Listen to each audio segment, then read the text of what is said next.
تکلیف پہنچائیں گے، لوگ آپ کو فعل کے اعتبار سے بھی تکلیف پہنچائیں گے، آپ کو ستائیں گے. یہ راستہ ہی ایسا ہے، کیونکہ جو حق راستہ ہوتا ہے اس کے اوپر شیطان چاروں طرف سے کھڑا کر دیتا ہے، لوگوں کی شکل میں، جانوروں کی شکل میں، ہر اعتبار سے اسے تو وہ شیطان کا کام یہ ہے کہ اس کو اس راستے سے ہٹانا ہے. اب سامنے آ کر تو آپ کا ہاتھ پکڑ کے نہیں ہٹائے گا، وہ لوگوں کے ذریعے لوگوں کے اندر گھسے گا اور زبان سے کچھ تو کچھ بلوا کر کے آپ کو پیچھے ہٹانے کی کوشش کرے گا. اس لیے آپ بالکل توجہ نہ کریں. وَدَعْ عَذَاهُمْ، چھوڑ دے آپ ان کے ستانے کو، خیال نہ کیجیے آپ ان کی طرف، وہ کیا کہہ رہے ہیں کیا نہیں کہہ رہے ہیں، تین کے تانا.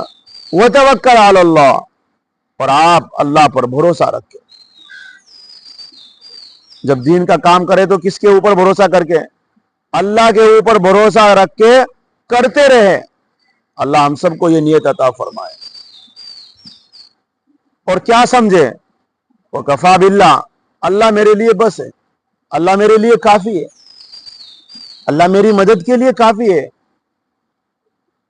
وکیلا، اللہ وکیل ہے، کارساز ہے، کام بنانے والے ہیں، کاموں کے بنانے والے، کاموں کو بگاڑنے والے اللہ ہے، کاموں کو درست کرنے والے اللہ ہے. تو اس لیے ہمیں جب وہ سب کچھ وہ کرنے والا ہے تو ہمیں اسی کی طرف اپنی توجہ رکھنی چاہیے، لوگوں کی طرف ہم توجہ نہ کریں. لوگوں کی طرف توجہ کرو گے تو آپ بھی بھٹک جائیں گے، کیونکہ لوگوں کی تمنا تو یہ ہے کہ جیسے ہم بھٹکے ہوئے ہیں یہ بھٹک گئے. شیطان کی تمنا کیا ہے؟ جیسے میں راندہ درگاہ ہو گیا، جیسے میں جہنمی بنا ہوں، اس کی تمنا ہے کہ میں سب کو جہنمی بنا دوں. ہمارے نبی صلی اللہ علیہ وسلم جنتی تھے، ہمارے نبی کی تمنا یہ تھی کہ سب جنتی بن جائے. اب کس کی مانو گے آپ؟ جہنمی شیطان کی مانو گے، ہمارے نبی کی مانو گے؟ ہمیں جنت میں جانا ہے، جنتی بننا ہے تو ہمیں اپنے نبی کی ماننی پڑے گی. جہنمی بننا ہے تو شیطان ہے ہی. آگے فرمایا یا ایھا الذین آمنوا اذا نکحتم المؤمنات، آیت نمبر 49 میں سورہ احزاب کی 3 باتیں ارشاد فرمائی. سب سے پہلے یہ سمجھیے کہ اگر آپ نے کسی عورت سے نکاح کیا، کسی آدمی نے کسی سے نکاح کیا کسی عورت سے، اور صحبت کے بعد، رخصتی کے بعد طلاق ہو گئی، تو اس کی عدت 3 ماہواری ہے، 3 حیض ہے. اور اگر رخصتی ہوئی، آنا جانا ہو گیا نکاح کے بعد، تو ایسی صورت میں اور شوہر کا انتقال ہو گیا تو پھر عدت 4 مہینے 10 دن ہے. یہ مسئلہ سمجھیے. لیکن یہاں ان دونوں مسئلوں سے ہٹ کر کے مسئلہ ہے. کون سا مسئلہ ہے؟ نکاح ہوا تھا، ابھی رخصتی نہیں ہوئی تھی، کوئی تنہائی میاں بیوی کی ابھی تک نہیں ہوئی ہے، رخصتی نہیں ہوئی، دونوں کی تنہائی نہیں ہوئی، شوہر نے بیوی کے ہاتھ نہیں لگایا، اس سے پہلے ہی نکاح کے بعد طلاق ہو گئی. تو اب مسئلہ یہ ہے کہ عورت پر کوئی عدت نہیں ہے. نکاح تو ہو گیا تھا لیکن ابھی رخصتی نہیں ہوئی تھی، ابھی شوہر اور میاں بیوی کی کوئی تنہائی نہیں گزری تھی، بیٹھ کر کے کوئی بات نہیں ہوئی تھی، اس سے پہلے ہی طلاق ہو گئی. جس طریقے سے آج کل جلسوں میں نکاح ہو جاتا ہے اور پھر 6 مہینے میں، سال میں رخصتی ہوتی ہے. جلسوں میں نکاح ہو گیا لیکن ابھی رخصتی نہیں ہوئی، کوئی میاں بیوی آپ آس پاس بھی نہیں بیٹھے ہیں. تو ایسی صورت میں جو طلاق ہو گئی ہے، اس طلاق کی عدت کلام پاک نے یہ بیان کی ہے کہ کوئی عدت نہیں ہے، کچھ بھی نہیں ہے. پھر کیا ہے؟ اب دوسرا مسئلہ سمجھیے. دوسرا مسئلہ یہ ہے کہ طلاق ہو گئی اس عورت کو، اس عورت کا مہر متعین تھا، 10,000 20,000 50,000 لاکھ روپے متعین تھا. تو ایسی صورت میں آدھا مہر دینا پڑے گا. 20,000 ہے تو 10,000 اس کو دینے پڑیں گے. 10,000 ہے تو 5,000 روپے آدھا مہر اس کو دینا پڑے گا.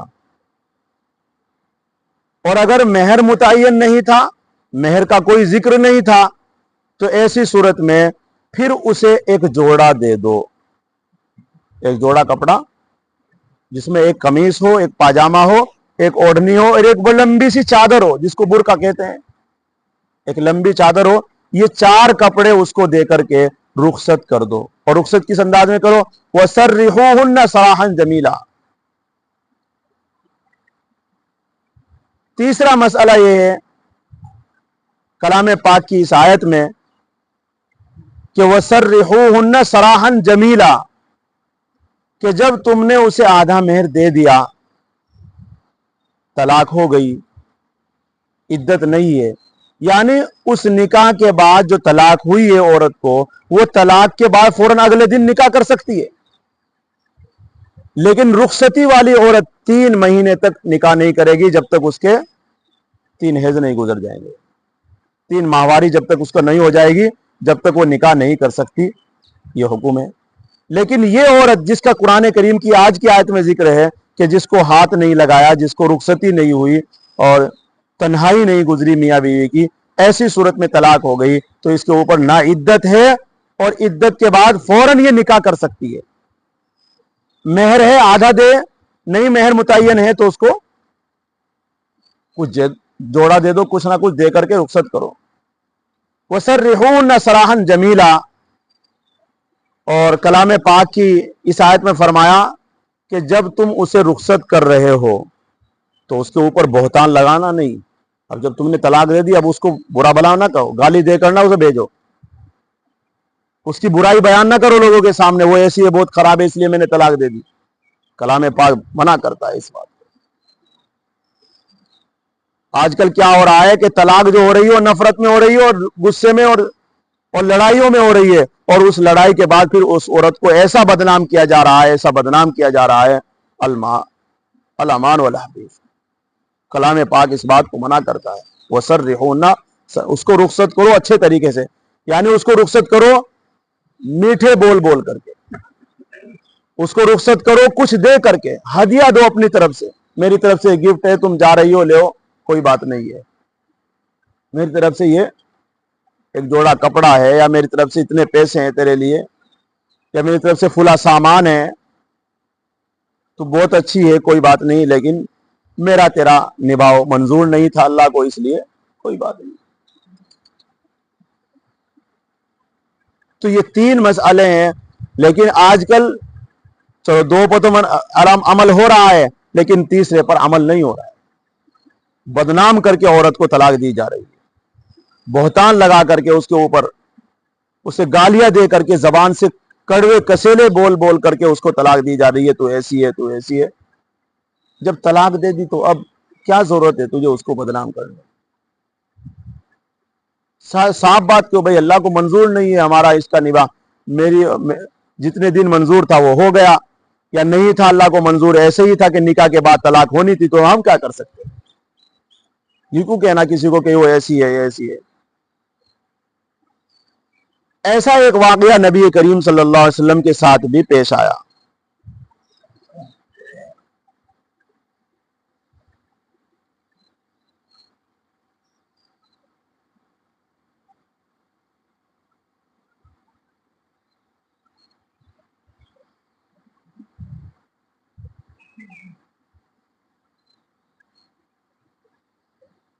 کہ آپ صلی اللہ علیہ وسلم نے ایک عورت سے نکاح کیا، اور عورت سے جو نکاح کیا امیمہ بنت شراحجیل اس عورت کا نام تھا. اس عورت سے نکاح کے بعد آپ صلی اللہ علیہ وسلم نے اس کی طرف ہاتھ بڑھایا تو فوراً کہنے لگی الامان والحفیظ، اللہ کی پناہ. اس طرح کے جو الفاظ کہے آپ صلی اللہ علیہ وسلم نے اس کو طلاق دے دی. یعنی نکاح ہو گیا تھا، اب رخصتی کے بعد جو آپ صلی اللہ علیہ وسلم اس کے پاس پہنچے اور ہاتھ بڑھایا تو فوراً اللہ کی پناہ مانگنے لگی، توبہ توبہ کرنے لگی. اور یوں کہنے لگی میں تو آپ کو ایسا خیال نہیں کرتی تھی. تو نبی کریم صلی اللہ علیہ وسلم نے فرمایا, آپ صلی اللہ علیہ وسلم نے اس کو طلاق دے دی, اور طلاق کے بعد اس کو ایک جوڑا دیا, اور جو اگر مہر متعین تھا تو اس کو آدھا مہر دے کر کے رخصت کر دی. تو وہ عورت پھر طلاق کے بعد پھر ساری زندگی پچھتائی, اور اس محرومی سے ساری زندگی روتی رہی کہ میں نے آپ صلی اللہ علیہ وسلم کے بیوی بنی, اور پھر میری بدقسمتی کی وجہ سے میں نے خود اپنے آپ کو محروم کر لیا. تو یہ واقعہ بتاتا یہ ہے کہ آپ صلی اللہ علیہ وسلم نے نکاح تو ہو گیا تھا لیکن رخصتی ہوئی, لیکن آپ صلی اللہ علیہ وسلم اس کی طرف ہاتھ بڑھایا اور فوراً پھر اس عورت نے اپنے آپ کو جو ہے یہ کہنے لگی کہ نہیں میں تو ایسا خیال نہیں کرتی تھی. تو اس طریقے سے آپ صلی اللہ علیہ وسلم نے اس کو طلاق دی. تو طلاق کے بعد یہ آیت بتاتی ہے کہ آپ صلی اللہ علیہ وسلم نے انہیں جوڑا کپڑا دیا اور اچھے طریقے سے رخصت کرا. تو اس واقعے سے بھی, حدیث سے بھی ثابت ہوتی ہے یہ بات, اور کلام پاک کی آیت بھی ان مسائل کو واضح کر رہی ہے. فرمایا یا ایھا الذین آمنو, اے ایمان والو, اے مسلمانوں, اذا نکاحتم المؤمنات, جب تم نکاح کرو مسلمان عورتوں سے, اے مسلمانوں, اے مومنوں, جب تم مومن اور مومنات سے نکاح کرو. تو نکاح ینکحو, نکاح کہیں تو اس کے معنی کلام پاک میں مجامعت کے ہیں, صحبت کے ہیں, میاں بیوی کا ایک جگہ اکٹھا ہونا, اور کہیں نکاح کے معنی عقد کے ہیں, یعنی ایجاب و قبول. تو یہاں جو نکاح کا ذکر ہے, یہ نکاح وہ نکاح, اس کے معنی یہاں وہ ہے کہ جو ایجاب و قبول ہوا ہو, ابھی رخصتی نہیں ہوئی ہو. ثم طلقتموہن, پھر تم ان کو طلاق دے دو, پھر تم نے ان کو طلاق دے دی, من قبل ان تمسوہن, ان کے ہاتھ لگانے سے پہلے تم نے ان کو طلاق دے دی. فما لکم علیہن من عدہ, تو تمہارے لیے نہیں ہے ان پر کوئی حق عدت کا, یعنی تمہاری کوئی عدت ان کے اوپر لازم, یعنی وہ عورت عدت نہیں کرے گی, اس کے اوپر عدت نہیں ہے. اگر وہ چاہے تو جب ہی نکاح کر سکتی ہے دوسرے سے. تعتدونہا, کہ تم ان کو شمار کرنے لگے, یعنی وہ عدت کہ تم اس کو شمار کرنے لگو, گننے لگو, یہ نہیں ہے. فمتعوہن, دوسرا مسئلہ جو بتایا تھا کہ اگر مہر آدھا ہے, اگر مہر متعین ہے تو آدھا دے دو, نہیں متعین ہے تو کچھ نہ کچھ ایک جوڑا کپڑا کچھ نہ کچھ دے کر کے اس کو فمتعوہن, تو ان کو کچھ نہ کچھ دو, فائدہ پہنچاؤ. اور متع کے معنی یہاں جو میں نے بتایا وہی ہے کہ مہر ہے تو آدھا متعین ہے تو آدھا دے دو, اور نہیں ہے تو جوڑا کپڑا. وَسَرِّحُوهُنَّ سَرَاحًا جَمِيلًا, اور ان کو رخصت کر دو, خوب اچھے طریقے سے رخصت کرنا. اور خوب اچھے طریقے سے رخصت کرنا کیا, زبان سے اسے تکلیف پہنچا کر کے, سخت الفاظ کہہ کر کے, گالیاں دے کر کے, بدنام کر کے اسے رخصت نہیں کرنی. اچھے طریقے سے میٹھے بول کر کے. اللہ تعالی ہم سب کو یہ مسائل جو ہمیں سمجھائے گئے ہیں قرآن پاک کے ذریعے, اللہ ہم سب کو سمجھ کی توفیق نصیب فرمائے. سبحان اللہ و بحمدہ, سبحانک اللہم